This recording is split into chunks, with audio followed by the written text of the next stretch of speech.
Alrighty, we're extending our problem-solving abilities even further. So we've been doing a lot of equations, single-step, multi-step, even absolute values and variables on both sides. And now we're going to look at ratios and proportions. So ratios and proportions are just like the other kind of equations, but they often have fractions, or they always have fractions, and they even often have variables in the denominator. So we'll look at kind of simple ways to make sure that we solve these correctly. So first vocabs, what is a ratio?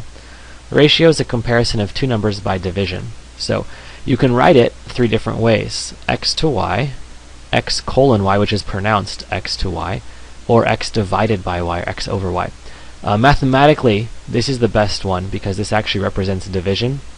These two are great when talking about statistics or things like that. Free throws, maybe you made 3 out of 5, something like that. But 3 divided by 5 would be the best mathematical way to show that. Okay, what about a proportion? So a proportion is any equation with two equal ratios. So in general, it'll be like something over something equals something over something. So there'll be four pieces: numerator and denominator on the left, numerator and denominator on the right. Okay, what about the word rate? Vocab word rate. A rate is a ratio of two measurements with different units. Okay, so there are lots of proportions you can write, but to be called a rate, it has to be units of measure. So this will apply a lot in science class. It could be miles per hour. It could be peaches per minute.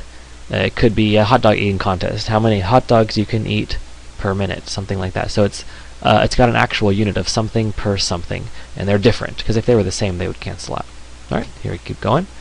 How about a unit rate? So if a rate is a ratio of two different units, then a unit rate is a way in which to compare things per single unit. So the denominator has to be 1. Let me give you some examples. If you ate 5 hot dogs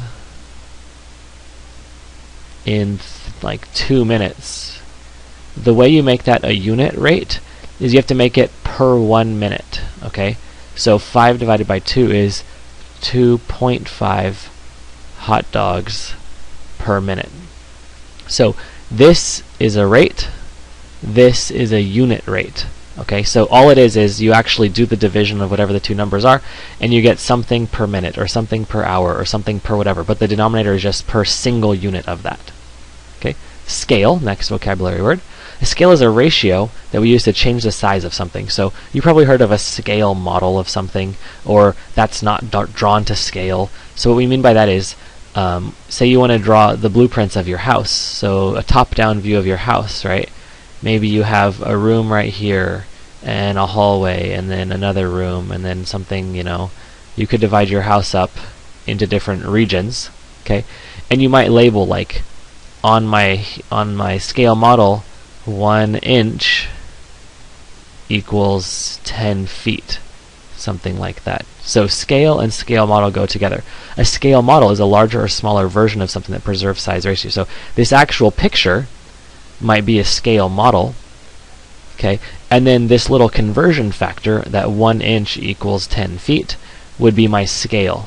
So it's a ratio, 1 inch to 10 feet, that tells me how to change the size of something.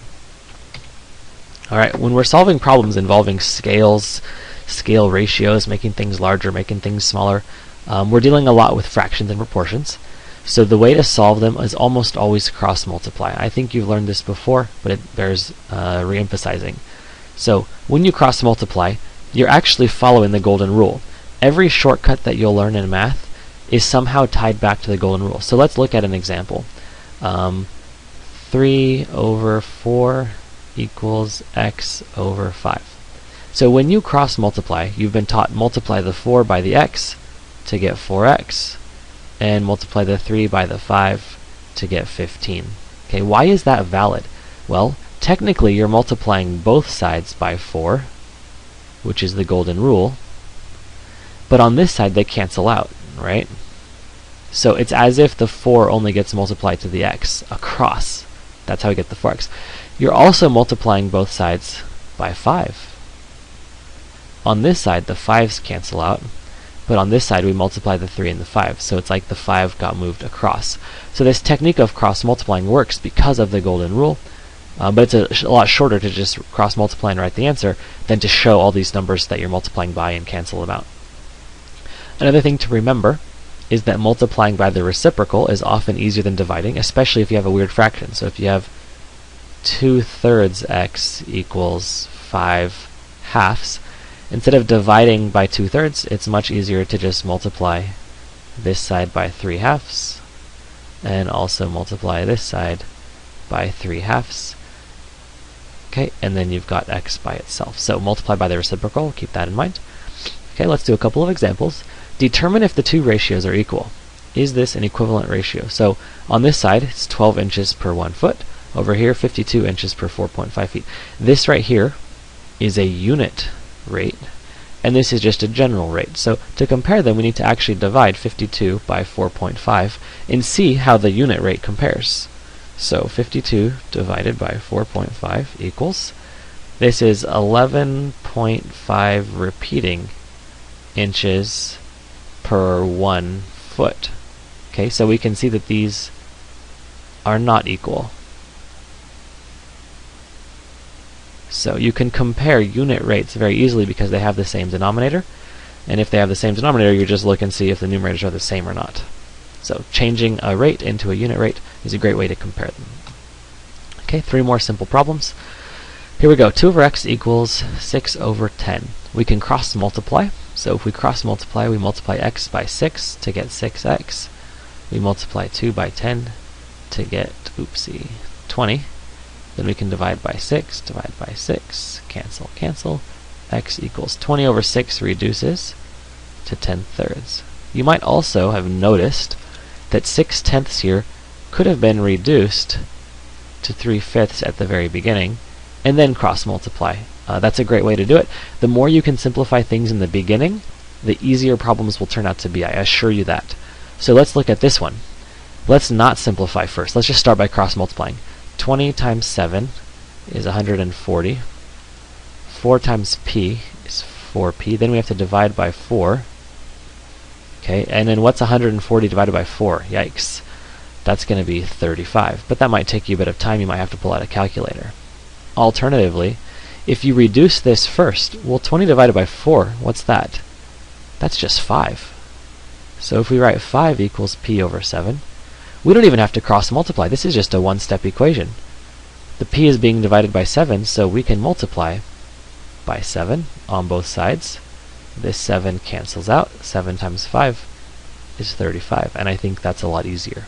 Okay, so remember, cross multiply will always work, but it's not necessarily going to be the easiest option, especially if the variable is in the numerator. If the variable is in the numerator, you can just divide by whatever is in the denominator and cancel it out. Alright, last example. Cross multiply. 3 times m.